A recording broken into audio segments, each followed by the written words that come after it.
moins de problèmes dans les classes derrière.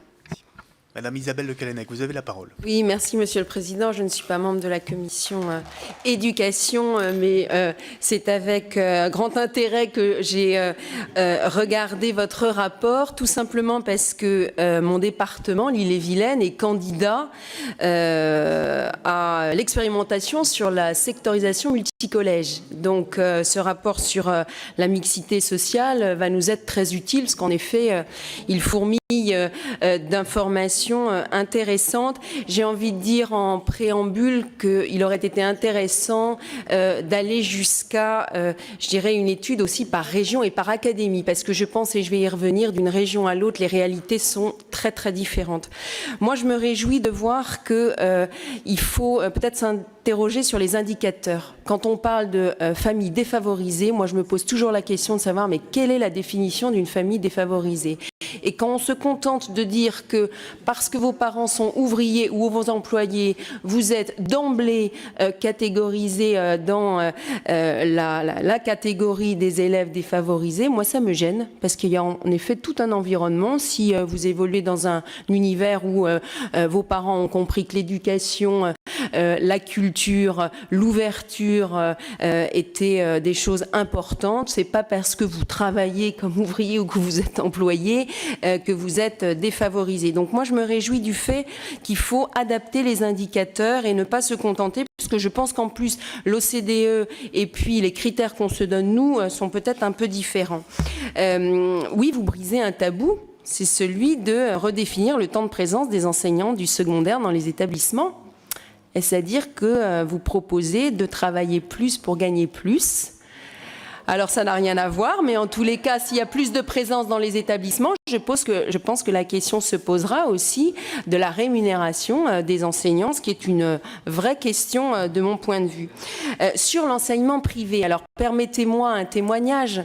Moi, je suis élue en Bretagne. Et la réalité de la Bretagne, c'est que le dualisme du système éducatif est une vraie chance. Et que nous avons, que ce soit les Pays de la Loire ou la Bretagne, les meilleurs résultats académiques. Pourquoi? Parce que chez nous, enfin moi je pense que c'est une des raisons, on a dans le primaire 40% des élèves qui sont scolarisés dans le privé et dans le collège 38%. Quand on regarde la France, le primaire c'est 15% et le secondaire c'est 20%. Et moi je continue à penser que ce dualisme et cette saine émulation entre les deux systèmes font que les élèves réussissent mieux. Donc c'est pourquoi quand il est dit qu'il faudra prélever sur des établissements privés pour aider d'autres établissements à s'implanter ailleurs, moi ça me gêne.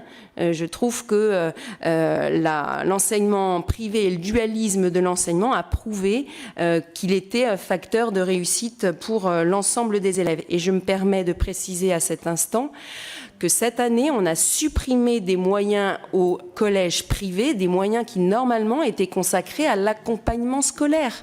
L'accompagnement scolaire qui précisément est là pour faire réussir les élèves. Enfin, j'aurais une remarque, quand on discute avec les parents en particulier, qui de plus en plus contestent le système scolaire, puisqu'ils vont vers des systèmes à la Montessori, où de plus en plus, ils veulent scolariser leurs enfants chez eux. Donc il y a quand même une question qui est posée sur l'enseignement dans notre pays. Ce qu'ils nous disent ces parents, c'est que pour réussir, il faut que leurs enfants soient moins nombreux dans la classe. Et là, je vous rejoins. Je trouve que la différence entre les zones d'éducation prioritaire, l'encadrement des élèves, et les non-zones d'éducation prioritaire n'est pas suffisamment fort. Il faut quand même des petits effectifs pour mieux réussir. Enfin, ça, c'est à mon avis le bon sens. Ils nous disent aussi que les méthodes d'enseignement sont peut-être à revoir. Et ça, je pense que c'est tout le travail qui est fait de formation des enseignants. Et ils nous disent aussi qu'il faudrait envoyer dans les zones plus difficiles, entre guillemets, des enseignants expérimentés. Et c'est pas le cas. Donc c'est ce qu'on entend sur le terrain. Et je ne sais pas si vous êtes allé jusqu'à ce degré de détail, mais en tous les cas, quand on discute avec les parents, avant même de parler de mixité sociale, ils vous disent moins d'effectifs dans les classes, des enseignants plus expérimentés et peut-être revoir des méthodes qui se rapprocheraient davantage de la façon dont aujourd'hui les enfants, les adolescents apprennent. Voilà ce que je voulais vous dire. Merci. Bien.